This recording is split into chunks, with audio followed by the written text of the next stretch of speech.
Buenas noches, bienvenidos a 8910, nuestro último programa del ciclo 2013. Les agradecemos a todos que nos estén acompañando en esta programación y desde ya les pedimos a todos los que les guste este programa, si entran en Facebook pongan me gusta, si entran a través de YouTube, suscríbanse. Es una forma de ayudar a los medios de comunicación alternativos como este, que trata de llevarles a ustedes por lo menos toda la verdad, otra visión de la cosa, otra visión, otro prisma de ver la situación actual argentina y nuestra historia.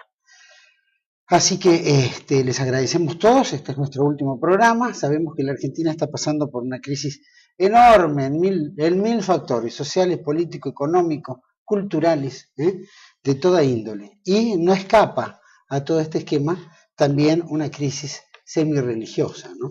Con todo lo que ocurre en general, tanto en el mundo musulmán con los cristianos, como también en el mundo árabe en general, y por supuesto estos ataques permanentes a la iglesia, a la religión católica, a la fe, que a todos los católicos nos duele mucho, y que queremos también ver un poco de la jerarquía eclesiástica, alguna especie de reacción ante todo esto, por lo menos una comunicación más clara. Vamos a tratar hoy en el programa de hoy con un invitado especial sobre una temática que tiene que ver con la religión y que tiene que ver con la historia. Me refiero a todo lo que se relacionó a la Inquisición. ¿Qué fue la Inquisición? ¿De qué se trató? ¿Fue justo? ¿No fue justo? ¿Por qué se dan las Inquisiciones? ¿Cuál es este tema de la leyenda negra en relación a la Inquisición? Todos estos temas que tienen que ver con justamente esto que la Iglesia ha arrastrado durante tanto tiempo y que se han hecho como usinas de propaganda de, digamos, destruir un poco la fe, la religión, el catolicismo, creando esta leyenda negra, hemos invitado al profesor Cristian Rodrigo Iturralde. Gracias, Cristian, por estar aquí en 8910. Gracias nuevamente, Juan, por invitarme. Cristian estuvo hace poco, recientemente, en el programa El Compromiso del Laico, hablando sobre su última publicación, 1492, Fin de la barbarie y comienzo de la civilización, sobre el mundo hispano que llega a América y, digamos, pone orden a todo el crimen, todo lo que había de canibalismo y una vida tan sangrienta que se iban llevando a cabo en la América precolombina. Pero hoy vamos a tocar el tema que tiene que ver con la Inquisición. Y Cristian Rodrigo Iturralde es investigador histórico, es ensayista, profesor de la UBA y autor de este libro que se llama La Inquisición, un tribunal de misericordia. Así que, bien abultado, bien interesante. Quisiera que me dijera por qué se te dio por escribir primero un libro que tiene que ver con la Inquisición en una época tan compleja. Y bueno, creo que el tema de la Inquisición es uno de los temas peores estudiados que hay, ¿no? Por lo menos de cuestiones históricas, y es un tema que ha sido abordado con innumerables prejuicios. Entonces, bueno, creía que se imponía de alguna forma una rectificación histórica del tribunal, ¿no? Lo que fue realmente no es casualidad el título, es deliberado, ¿no? Un tribunal de misericordia, porque justamente con la Inquisición fue el único tribunal de la historia en que el acusado, o culpable, podía obtener el perdón con tan solo arrepentirse de la falta del hecho cometido. Así que vemos que no creo que exista un tribunal similar en la historia. Vos decís que se determinó como si fuera un tribunal más justo, ¿no? De misericordia. Sí. ¿Por qué la Inquisición católica fue un tribunal, o se considera para vos un tribunal más justo de la historia? Yo creo que puede ser considerado el tribunal más justo de la historia si vamos a los hechos objetivos, ¿no? Como por ejemplo lo que eran la cuestión procesal, ¿no? Lo que eran las garantías procesales con las que contaba cada uno de los encausados.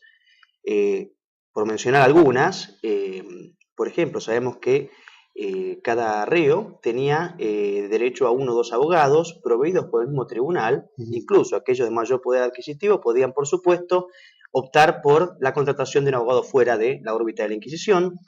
No obstante, la cantidad de absueltos a instancias de estos abogados proveídos del tribunal fue altísima. Lo que prueba es una prueba veraz, ¿no? del interés que tenían en estudiar el proceso. Dice que la justicia prácticamente no ha cambiado con relación al que tiene más poder adquisitivo, puede tener una mejor defensa que el que no lo tiene. No ha cambiado, pero bueno, pero en este sentido no es que tenía mejor defensa, que tenía la oportunidad de adquirir un abogado fuera, porque los tribunales prohibidos del tribunal eran completamente probos, ¿no? Y como decía recién, prueba de ello son la gran cantidad de absoluciones que se obtuvieron. Además de los abogados, podemos una garantía también muy importante era la tacha de testigos, ¿no? El que era acusado tenía la oportunidad de señalar a sus enemigos o aquellos que guardaran alguna animadversión contra él para no ser admitidos por el tribunal como testigos contra él. O sea, eso realmente es una... ¿Cómo se declaraba un testigo? ¿Cuáles eran los elementos que determinaba que tuviera que ir a juicio o se apresaba por el tema de la Inquisición? Bueno, la denuncia, ¿no? ¿Quién podía denunciar? Cualquier persona, por lo general era toda gente proveniente del pueblo llano, que bueno, que veía ciertas actitudes o normas de una persona contra el orden establecido, contra la sociedad, contra la religión. No olvidemos que aquella era una sociedad totalmente cristocéntrica, por tanto la columna vertebral de aquel estado, de aquella sociedad, era religiosa, católica. Por tanto, atentar contra ese orden católico cristocéntrico era considerado por el mismo Estado como un delito de lesa majestad, ¿verdad? Era un atentado contra el mismo Estado. Bueno, la denuncia era lo que podía dar comienzo al proceso. Pero eran necesarias no menos de 5 o 7 denuncias bien fundadas. No podían ser admitidas las denuncias anónimas, tenían que ser firmadas con nombre, apellido, y bueno, luego si las denuncias eran viables o podían llegar a dar lugar a un proceso, se iniciaban las investigaciones preliminares por distintos funcionarios del tribunal, ¿verdad? Por supuesto que el proceso podía ser desestimado, ¿no? De acuerdo si se creía o no que había elementos suficientes para comenzar. ¿En qué época se da? ¿Qué periodos de tiempo se da el tema de la Inquisición? Tenemos la denominada Inquisición medieval, siglo XIII, arranca en el año 1232, 31, 32, hay alguna divergencia en cuanto al año exacto, y luego, bueno, la más conocida es que la española, ¿verdad? Que arranca en el año 1478. Que bueno, sí es la más conocida. ¿Y culmina más o menos en qué época? Y en 1830 es abolida formalmente, pero lo cierto es que la Inquisición, podemos decir que la Inquisición realmente tuvo algo de actividad en algunos periodos dentro del primer siglo y medio. Luego, a partir del siglo XVIII, ya con los Borbones al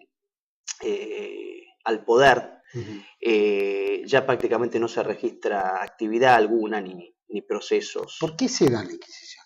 ¿Qué es lo que genera una Inquisición? Bueno, la Inquisición de alguna forma es fue una institución creada por la Iglesia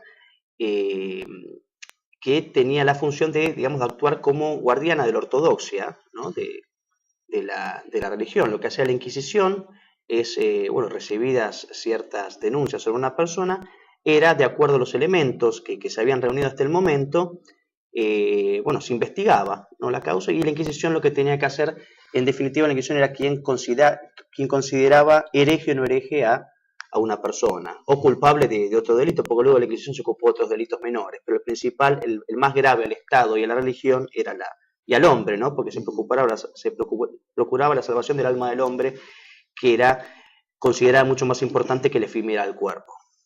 ¿Estaba ligado entre lo que era la Inquisición religiosa con el Estado político, llamémoslo, de la época? Sí, totalmente. En realidad, bueno, la Inquisición en el caso español, si bien formalmente es dirigida por el pontífice, en este caso fue creada a instancias de los reyes católicos, porque bueno, por él había un caos social, ¿no? Que se vivía en esa época. 700 años de ocupación de los moros. Totalmente. O sea, una vez que ya se había logrado la unidad nacional, luego la reconquista, y de tantas vidas que se habían perdido en esos 800 años, del año 711, querían consolidar esa unidad social que habían conseguido, y bueno, por supuesto, la Inquisición jugó un papel muy importante en esto, ¿no? Porque la unidad nacional estaba dada por la unidad religiosa. ¿Se daba en Europa, en toda Europa? Es decir, la religión católica tuvo, con los estados europeos, tuvo que ver en toda Europa. ¿Se desarrolló la Inquisición en Europa o solamente en España? No, la Inquisición, bueno, en los países católicos, ¿no? Estuvo presente en Portugal. Bueno, casi todos eran católicos para esa época, ¿no? Sí, bueno, pero luego de la irrupción de Lutero, ¿no? En la órbita europea, ya comienzan a sucederse cientos de guerras religiosas, por lo cual, bueno, no estuvo presente la Inquisición católica, lógicamente, en las regiones dominadas por los protestantes, pero bueno, tuvieron una suerte de Inquisición, por mencionar de alguna forma.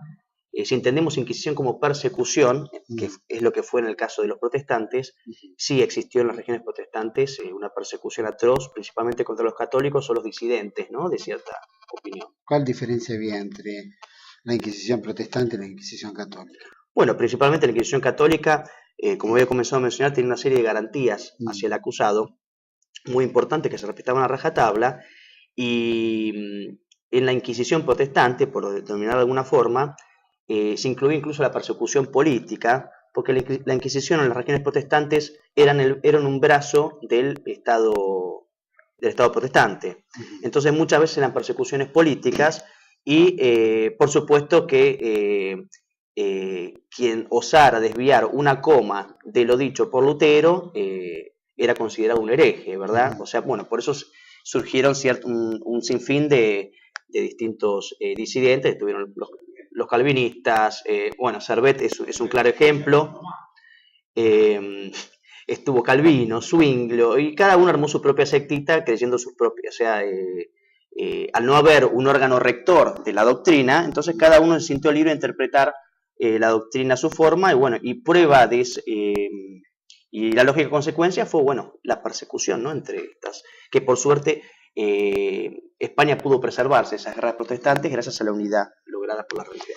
Ahora decías que, bueno, el hecho de que los juicios misericordiosos de los tribunales de la Inquisición católica tenían eran más benévolos, llamémoslo, ofrecían más garantías, y las no garantías que ofrecía el mundo protestante. ¿A qué grado de, digamos, de violencia, llamémoslo, de extremo llegaba el mundo protestante? Bueno, el mundo protestante, por ejemplo, nosotros sabemos que... no, porque tenemos como una rivalidad, ¿no? No, por supuesto, pero para hacerte una pequeña distinción entre uno y otro, nosotros sabemos que, bueno, había un proceso, ¿no? Para los acusados, para que alguien pueda ser considerado culpable en la Iglesia Católica, y para los protestantes bastaba tal vez una firmita del déspota de turno para mandarlo a ejecutar. La tortura no estaba regulada, por tanto, se podía mandar a cualquiera a torturar.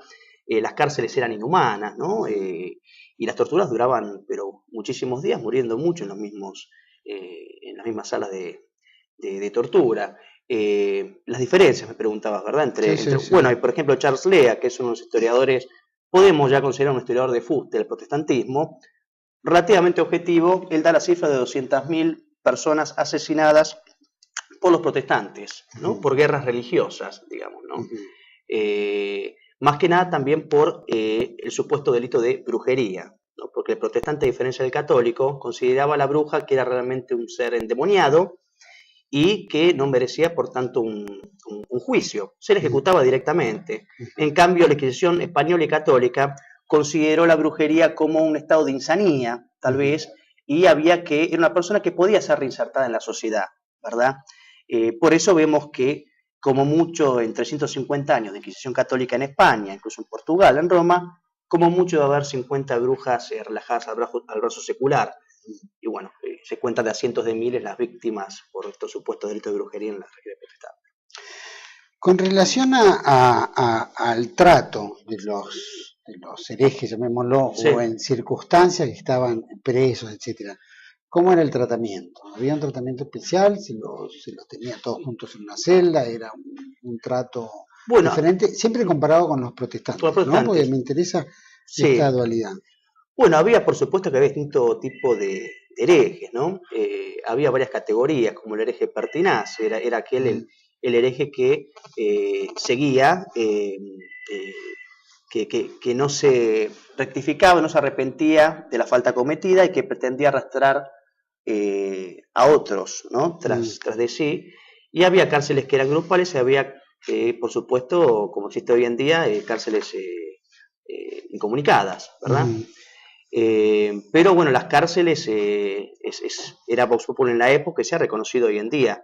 Ya prácticamente no hay divergencia sobre el asunto, en que las cárceles de la Inquisición realmente eran cárceles modelos de Europa, ¿no? En España principalmente. ¿El tratamiento interno? El tratamiento en sí tenían, por supuesto, 4 comidas diarias, algo que inexistente principalmente en las cárceles seculares de los restos de los países de Europa. Podían escribir, muchos han escrito obras que han sido luego publicadas dentro de las cárceles de la Inquisición, por tanto eso demuestra que había cierta tranquilidad, ¿no? Ahí adentro tenían, bueno, su cama, su escritorio, tenían una ventana, por tanto, no, en las regiones, las cárceles de las regiones protestantes eran totalmente, eran insufribles. ¿Cómo era la estructura, digamos, de un tribunal? ¿Cómo estaba conformado? Bueno, teníamos formalmente los jefes de derecho, digamos, las autoridades eran el Papa y en el caso de España los monarcas también, ¿no? En la estructura propiamente del tribunal tenemos un gran inquisidor general y luego tenemos un inquisidor principal para cada una de las regiones españolas o católicas. Por lo general en cada tribunal, por ejemplo el tribunal de Sevilla, hay 3 inquisidores de los cuales uno es principal. Entonces tenemos, la estructura vendría a ser un inquisidor general, luego lo que se denominó el Tribunal de la Suprema Inquisición, y abajo de eso vienen los inquisidores, ¿verdad? De cada uno de los tribunales. Y luego, bueno, tenemos una serie de funcionarios que es muy larga, pero tenemos familiares, calificadores, teólogos, una serie muy grande de... ¿Y el proceso cómo iba judicialmente? Desde que había la denuncia, se lo arrestaba o pasaba a la celda, se lo iba, digamos, visitando para ver si efectivamente estaba consustanciado era difícil. ¿Con la herejía o...? Sí, bueno, no era tan fácil. La prisión preventiva, incluso hoy es mucho más común la prisión preventiva que en aquellos tiempos. O sea, el auto de prisión no se daba fácilmente. Por supuesto, como había unas investigaciones preliminares, una vez que empezaba, si se veía que había lugar para un proceso, bueno, por supuesto se enfrentaban las partes, ¿no? Cada uno con sus argumentos, y luego, bueno, el caso era, la sentencia era dictada la sentencia si era culpable o inocente, por, ¿cómo se dice? Por un tribunal, ¿no? Un tribunal que, bueno, estaba compuesto por, había personas incluso civiles, también había personas religiosas, estaba el inquisidor principal, y bueno, eso. Y en todo ese juicio de Inquisición, bueno, se lo trataba o de convencer o se lo estudiaba al preso o al imputado como para ver si podía cambiar de opinión, si estaba seguro de que era hereje realmente. ¿Cómo determinaban ese proceso, digamos, ¿no? Entre la acusación y el descargo, llamémoslo, a través de los abogados o a través de sí mismo? Bueno, pasa que por lo general cuando ya estaban siendo encontrados, digamos que había, era llamada evidencia impedimenti, que estaba considerada cuando ya había mucha evidencia que lo mostraba como culpable, entonces se sabía que ya había un grado de culpabilidad en la persona, entonces se intentaba convencer de que se arrepintiera, ¿verdad? Se lo dejaba a veces largos periodos solo, y muchas de estas personas, por supuesto, se arrepentían. Creo que esa era la pregunta. No sé si... Vamos a ir a un pequeño corte, Cristian, y volvemos enseguida. Vamos a seguir tratando sobre este tema de la Inquisición, que es la leyenda negra. También vamos a hablar de la leyenda negra. Ya volvemos aquí en 8910. No se vayan.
Bueno, seguimos en este segundo bloque con Cristian Rodrigo, profesor, investigador, ensayista y escritor. Bueno, este magnífico libro, La Inquisición, un tribunal de misericordia. Realmente admirable. Cristian Rodrigo lo edita Vórtice.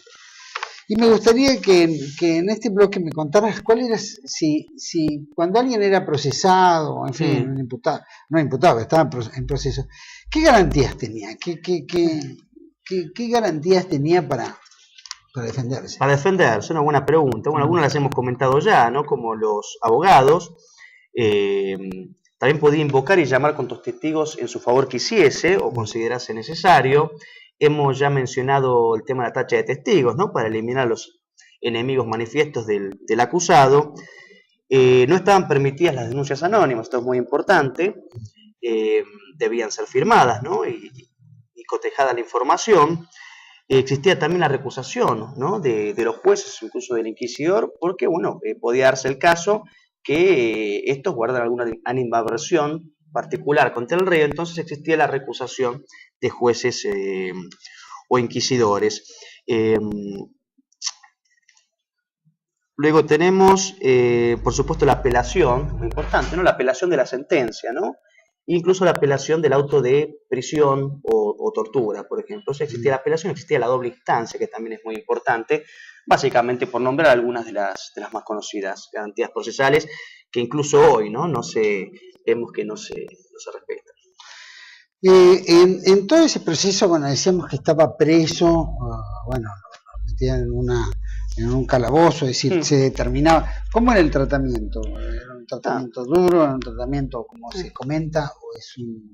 ¿O era algo más suave? No, realmente era yo le diría que incluso una cárcel modelo, si la comparásemos con la cárcel del siglo XX, uno puede, observando los mismos documentos, ¿no? Y junto incluso de gente que estuvo presa en esos tiempos, eran cárceles, había una cama, por supuesto un colchón, tenían una mesita, una silla, había una ventana, tenían 4 comidas por día, muchos han escrito obras muy conocidas ahí dentro, estando presos de la Inquisición. Incluso sucedía muchas veces que los criminales de delitos comunes se hacían pasar por o blasfemaban para ser trasladados a las cárceles de la Inquisición, que era Vox Populi, que eran las mejores de la época, ¿verdad? Entonces los criminales comunes se hacían pasar por blasfemos para ser trasladados de las cárceles seculares, civiles, a las de la Inquisición, donde recibían un trato realmente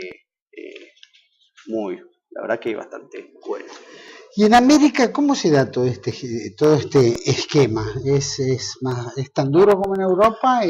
No, bueno, en América sabemos los 3 tribunales principales formados, el de Cartagena, el de México y el de Lima, pero la mayor parte de los procesos no se dan por cuestiones ligadas a la herejía, sino básicamente por cuestiones, podemos considerar delitos menores, ¿no? Que tranquilamente podrían haber tratado, actuaron básicamente como un tribunal eclesiástico, tratando cuestiones como la blasfemia, delito de solicitación, poligamia, ese tipo de cosas, pero no, prácticamente no podemos hablar de una rigurosidad aquí del Tribunal de Inquisición en América. ¿Hay América. algún número determinado que se diga, bueno, tantos fueron muertos? Es decir, ¿hay muertos en América por el tema de Inquisición? Digo, en la América católica, ¿no? Sí, realmente son muy pocos los ejecutados, hay que decirlo, a instancias de la Inquisición por el Estado.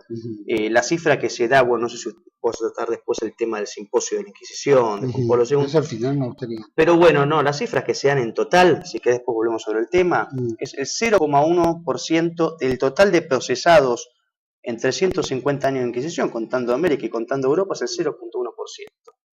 0,1% sobre los 100.000 procesos estudiados, hasta la fecha, que prácticamente corresponde a la totalidad. Claro, que más delitos, digamos, del Estado que la Iglesia en sí, ¿verdad?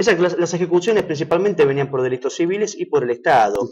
En cuestiones relacionadas a la religión, salvo las primeras épocas de la Inquisición en España, prácticamente no ha habido. ¿Las muertes se daban de qué naturaleza? Si se tenía que ejecutar a alguien por delitos mayores, ¿de qué forma eran, cómo se lo determinaba la pena de muerte? ¿En qué forma? La pena, bueno, el Estado, todos los estados tenían dependiendo del delito, estipulaban el castigo y la pena. Para el caso de herejía, como hemos mencionado antes, que era considerado el delito de lesa majestad, se estipulaba la muerte, ¿verdad? Pero únicamente si había reincidencia, o sea, no se podía condenar a muerte a uno al hereje pertinaz si era la primera vez que incurría en el delito.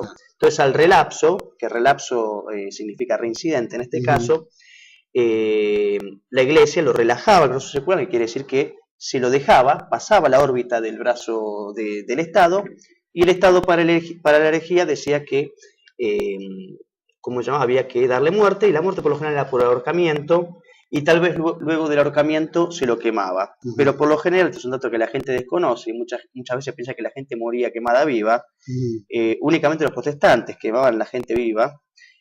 Por lo general, en la España católica, primero los estados católicos se los estrangulaba primero. Y en la América protestante y en la América católica había una diferencia, ¿fue significativo en la América protestante la Inquisición? Y bueno, habría que ver, claro, no podemos hablar propiamente de una Inquisición protestante, sino porque Inquisición católica implica para mí implica justicia y una serie de garantías a los acusados. Entendamos la Inquisición protestante como una persecución. Sí, por supuesto que ha sido, lo ha comentado el mismo Charlea, que ha sido unos historiadores de fuste que han tenido los protestantes.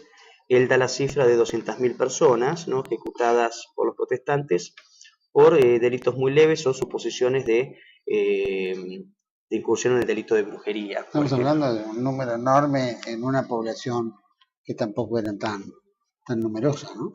No, igualmente estas cifras las da para el caso de Europa, pero todos los protestantes han sido muy severos con el trato de, no solo de herejía, sino con cuestiones políticas también, porque bueno, está muy ligada a la política, a la religión. Ahora, en la América, donde nosotros tenemos cientos de aborígenes de diferentes culturas con sus propios cultos, sí. ¿Qué incidencia tenía la Inquisición con relación al mundo indígena? Bueno, es muy importante, esta pregunta es muy importante, porque hay que saber que los indígenas no estaban sujetos a la autoridad de la Inquisición, ¿no? Los indígenas no podían ser procesados por el Tribunal de la Inquisición por ser justamente neófitos en la fe, ¿verdad? Y como tampoco, esto hay que dejarlo bien en claro, tampoco los judíos jamás fueron ni podían ser procesados, ni los musulmanes ni gente de otras religiones, sino únicamente los católicos podían caer bajo la potestad de la Inquisición. Por supuesto que si un judío se convertía o un musulmán se convertía, ya pasaba a estar dentro de la órbita católica, ¿verdad? Los judíos en este caso, ¿qué tenían? Hubo muertes por la Inquisición católica, de alguna manera decimos que era solo para los católicos, pero como hay esta leyenda negra, ¿no es cierto?, donde en cientos de publicaciones los judíos se sienten damnificados directamente por la Inquisición, y quisiera que me digas si hubo en este caso judíos fuera que no fueran conversos, judíos que hayan sufrido la muerte por la Inquisición católica. No, por supuesto que no, eso refleja realmente una ignorancia y realmente una aversión al estudio del tema, ¿no? Muy importante, porque ya la documentación que existe realmente es ingente, está a disponibilidad de todos. Si no hubiera sido por la Inquisición, seguramente los judíos hubieran sido linchados por el pueblo, porque antes de la Inquisición sucedían muy frecuentemente los linchamientos, ¿no?, de judíos. ¿Por qué? ¿Por estafa? Y por lo general los judíos, sabemos, no solo han sido expulsados de Europa, para la época que España los expulsa, ya habían sido expulsados prácticamente de toda Europa, y a veces 2 o 3 veces, como el caso de Francia. Por eso la reputación del judío en todo el mundo era realmente muy mala, ¿sí?, por temas de usura, por temas de quinta columna, ¿no?, favoreciendo a potencias extranjeras en detrimento del país donde eran residentes. O sea, se considera a los judíos parte de una comunidad muy cerrada que jamás quiso integrarse, ¿no?, a la nación que le daba hospitalidad, y eso generaba en la gente común y en el pueblo llano. Encima ellos mostraban un desprecio a las costumbres, ¿no?, del lugar donde estaban, y eso generaba en el hombre del pueblo llano, por supuesto, un disgusto entendible, y por eso sucedían muchas veces los linchamientos, porque incluso los judíos muchas veces asesinaban gente, ¿verdad? Está probado, ¿no? E incluso el tema de los sacrificios rituales que hicieron de niños, los judíos, ¿no? Había ciertos sectores de judíos que eran muy fanáticos, realmente furibundamente anticatólicos, y lógicamente el pueblo se sentía tocado. ¿Ellos tenían su propia Inquisición, digamos, interna, mientras iba dando la Inquisición católica? Bueno, ellos tenían unos tribunales muy rigurosos, por supuesto, ¿no? Que incluso castigaban más severamente la blasfemia que los mismos católicos. No, realmente bueno, sabemos que las penas dispuestas por los judíos históricamente, la lapidación, apaleamiento, tortura, los judíos justamente no creo que tengan mucho derecho a acusar a la Iglesia Católica en este tipo de cosas. ¿Y en esto hay algún tipo de número de muertes de judíos por ellos mismos dentro de sus propios tribunales? Decías que confiaban más en los tribunales católicos que en sus propios tribunales. Claro, incluso se daba caso. Creo que es una buena muestra de la probidad con la que se manejaba la Inquisición, que incluso algunos sucedía en la Inquisición medieval. Esto lo comenta León Poliakov, ¿no? Que él ha escrito una obra monumental sobre la historia del judaísmo, y él es reconocido mundialmente. Él cuenta una anécdota muy particular que dice que los judíos en la Edad Media, en el funcionamiento de la Inquisición medieval, le pedían a los mismos inquisidores católicos que se hicieran cargo, por favor, de sus propios herejes, de los herejes judíos, porque en ese momento había una disputa muy grande entre los talmudistas y antitalmudistas. Entonces confiaban, realmente en una gran confianza por el juicio y los conocimientos teológicos y las intenciones, ¿no?, de estos inquisidores. Entonces los mismos judíos pedían a los inquisidores que actuasen. Rabinos, estoy hablando de rabinos, ¿no? Por eso incluso un dato también muy importante, en el Sanedrín de 1812, convocado creo que en épocas de Napoleón, varias comunidades judías, creo que era una especie de asamblea de rabinos, agradecen a España el trato dispensado hacia ellos, bueno, en su estadía, ¿no?, mientras estuvieron en España. A ellos, o sea, vemos que por tanto que los mismos judíos agradecen a España y no se quejan en absoluto de ningún tipo de persecución. ¿Y en Europa tuvo que ver algo de los judíos dentro de la Inquisición? En Europa, ni en América ni en Europa se dio, digamos, ningún tipo de crimen, muerte contra los judíos, ¿verdad? No por lo menos religioso, o sea, puede haber sido algún particular del pueblo, pero no una persecución institucional religiosa, porque la Inquisición siempre fue muy claro, solo se podía procesar a los católicos, ¿verdad? Porque herejía justamente es negar o poner en duda alguna verdad de fe, ¿no? De la que uno después del bautismo. ¿Por qué crees que el mundo moderno impone esta leyenda negra? ¿Por qué crees que es un tema político, es un tema religioso, es un tema de ataque a la Iglesia Católica? ¿Cuál es el motivo que vos crees que esta leyenda negra se puso en marcha? Bueno, yo creo que es odio, ¿no? Bueno, la leyenda negra en realidad propiamente empieza, sabemos, hacemos un poco de historia bien rápida, básicamente por los protestantes, ¿no? En la época de Flandes, apoyada por la imprenta, la finanza y la finanza judía, ¿no? La leyenda negra es creada por los judíos y los protestantes, por su odio visceral contra España, pero más que nada contra la Iglesia católica, y hoy se sigue sosteniendo, a pesar de la documentación que la refuta. Yo creo que por odio totalmente a la Iglesia, a España, a la verdad histórica. ¿Un poder económico, un poder de fe, digamos, por un tema religioso o por un tema Yo creo que es una cuestión teológica, realmente, como casualmente decía Perderlo otra vez, es una cuestión teológica. Yo creo que realmente hay un ánimo de destrucción total de todo lo que implique alguna influencia de la Iglesia Católica, en este caso. De otra forma no se puede probar. No hay otra forma que realmente es odio. Yo creo que es odio religioso lo que mueve a estos grupos.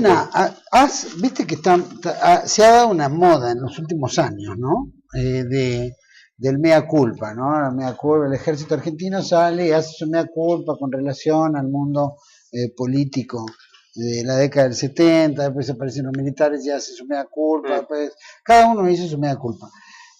¿Vos crees que la iglesia ha hecho su mea culpa, digamos, ante esta leyenda negra, que no tiene nada que hacer, pero ha hecho una investigación como para decir, señores, esto es así y es irrefutable y de leyenda negra no tiene nada, sino que la Inquisición se realizó de tal manera. ¿Hubo alguna especie de estudio de No, trabajo? por supuesto. El problema surge, Juan, que para mí todas las realidades que nosotros percibimos vienen de los medios de comunicación. Entonces ahí, por supuesto, nadie se toma el trabajo de cotejar si realmente es cierto lo que está diciendo otra persona, ni tiene una voluntad de estudio, lo que es más grave aún en los católicos, ¿no? Porque uno tendría que informarse medianamente acerca de la veracidad o no de las acusaciones que se le endilgan. Claro. No, el tema del mea culpa, lo que hay que hacer primero, hay que ver cuál es el verdadero alcance del mea culpa. El mea culpa no es pedir perdón por el pasado nuestro, ciertamente. Existe un documento, ¿no?, de la Comisión Teológica Internacional a este efecto, titulado Memoria y Reconciliación, la glosa y las culpas del pasado, sentido y alcance del reconocimiento de las culpas históricas. Esto lo deben leer, creo que los católicos que piensan que la Iglesia pidió perdón por las cruzadas, por la Inquisición o por la conquista de América, lo que fue justamente a la inversa. Entonces lo que hay que hacer acá, esto incluso lo ha dicho Juan Pablo II, Ratzinger incluso ha dicho, nuestro Papa Benedicto XVI, que la Inquisición supuso un gran avance, ¿no? Porque a partir de la Inquisición nadie podía ser juzgado sin un proceso justo. Eso lo dijo nuestro Papa Benedicto XVI, y otros cardenales han hablado laudatoriamente acerca del tribunal, y esto sería bueno que los católicos lo sepan y lo investiguen. Y aparte del mea culpa, hay que entender que no es un dogma, no es una resolución ex cátedra, ni tampoco una retractación del magisterio. O sea, hay que saber entender el verdadero alcance del mea culpa. O sea, para digamos, una revisión sobre esto, ha habido, Juan Pablo II creo que citó a una especie de, claro, de análisis entre diferentes religiones, claro, estudiosos. Sí, en octubre del año... Abrió los archivos también. Exactamente, en octubre del año 1998, Juan Pablo II, ¿no?, y Borromeo y otros cardenales llamaron a la conformación de un simposio internacional, ¿no?, con la cual se convocó a distintos historiadores de distintos lineamientos para que estudiaran profundamente todos los documentos existentes, ¿no?, del tribunal. Bueno, luego todas estas ponencias luego se pasaron a actas y fueron luego integraron un libro que se llamó La Inquisición, de más de 800 páginas, editada por Roma, y aquí podemos ver claramente de estas ponencias, de estos historiadores, del simposio, que la Inquisición fue un tribunal realmente justo. Aquí dan las cifras, ¿no? Parte de las cifras que vos me preguntabas al principio. ¿Estos estudiosos eran provenientes de qué? ¿De la misma religión o de diferentes distintas nacionalidades y distintas religiones? Judíos había, por supuesto. Había gente de ascendencia judía, no estoy seguro si judíos practicantes, pero igualmente no hay que recurrir al simposio para esto exclusivamente. Hay historiadores judíos, como por ejemplo lo tenemos a Bernard Lazare, y hay otra serie de historiadores judíos que han sido honestos, de trayectoria honesta, que han reconocido varias de estas realidades que estamos diciendo nosotros acá. Ha habido también historiadores honestos protestantes, o sea, realmente hay una serie de elementos que nos permite claramente concluir en que la Inquisición fue el tribunal más justo de la historia. Esto jamás, yo creo que voy a seguir sosteniendo esa tesis hasta que alguien me demuestre lo contrario. ¿Por qué crees que algunos acusan de totalitario, digamos un dogmatismo totalitario de la Iglesia y España? ¿Por qué crees que Bueno, esto pues yo creo que es parte del desprestigio que se quiere lograr, ¿no?, sobre España, la acción misional española y sobre la Iglesia? Obviamente, como siempre, creo que tenemos que desprendernos de estas categorías modernas, ¿no?, que nos quieren imponer en el lenguaje para definir o calificar actores o sucesos pasados. La verdad que resulta bastante curioso, ¿no?, que se acuse de dogmatismo o de fanático totalitaria a la Edad Media o la Edad Moderna, siglo XV y XVI, cuando actualmente también vivimos ahí. Existe un dogmatismo y un totalitarismo ideológico y hasta religioso, en el sentido antirreligioso, porque usted fíjate, Juan Manuel, que ahora si alguien osa poner en duda la democracia o, por ejemplo, ciertas cuestiones históricas relacionadas al judaísmo, por ejemplo, ya le habla mal de la democracia o del judaísmo, actualmente le llueve no solo la condena social, ¿no?, que lo convierte básicamente a uno en un paria que después no puede trabajar más, sino incluso consecuencias legales, ¿no? No puede estar en la cárcel o procesado. Por tanto, existe un dogmatismo hoy a pesar de ser una sociedad antirreligiosa, tiene sus dogmas. Y este dogma es, esta censura es no poder cuestionar la democracia ni ciertas actitudes de los judíos. Creo que esto es, vivimos en un totalitarismo. Transformar todos esos temas en una especie de dogma de fe. Dogma de fe. Entonces no es cuestionable, no es discutible, no es nada como la democracia o como nuestra realidad nacional con su relato del gobierno, etcétera. O sea, que estamos en el horno en ese aspecto. Creo que requiere una gran maduración social, ¿no? Histórica y de compromiso. Cristian, muchísimas gracias por haber compartido este programa. La verdad que el libro es excelente, lo leí, muy bueno, lo recomiendo. Todos los que quieran, La Inquisición, un tribunal de misericordia, que pueden buscarlo, no sé, en algún lado. Está en varias librerías, creo que la Universidad Católica sigue todavía disponible y en varias librerías de Capital, por supuesto. Esta edición ya está agotada, pero hay otra nueva en curso. Bien. Así que realmente te quiero agradecer muchísimo nuevamente por darme un tiempo y permitirme poner algunas cuestiones de este tribunal tan vilipendiado injustamente. Te agradezco muchísimo. Tantas cosas son vilipendiadas injustamente en la historia y en nuestra vida. Realmente es duro. Muchísimas gracias. Te deseo una feliz Navidad, un feliz año. Igualmente, feliz año para vos. Bien y que estés tranquilo. Y gracias por estar aquí en mi último programa. Muchas gracias, Juan. Ha sido un honor. Bueno, nosotros vamos a ir un pequeño corte porque vamos a tener la grata visita de hacer un segundo bloque con el profesor Alberto Huela. Ya volvemos.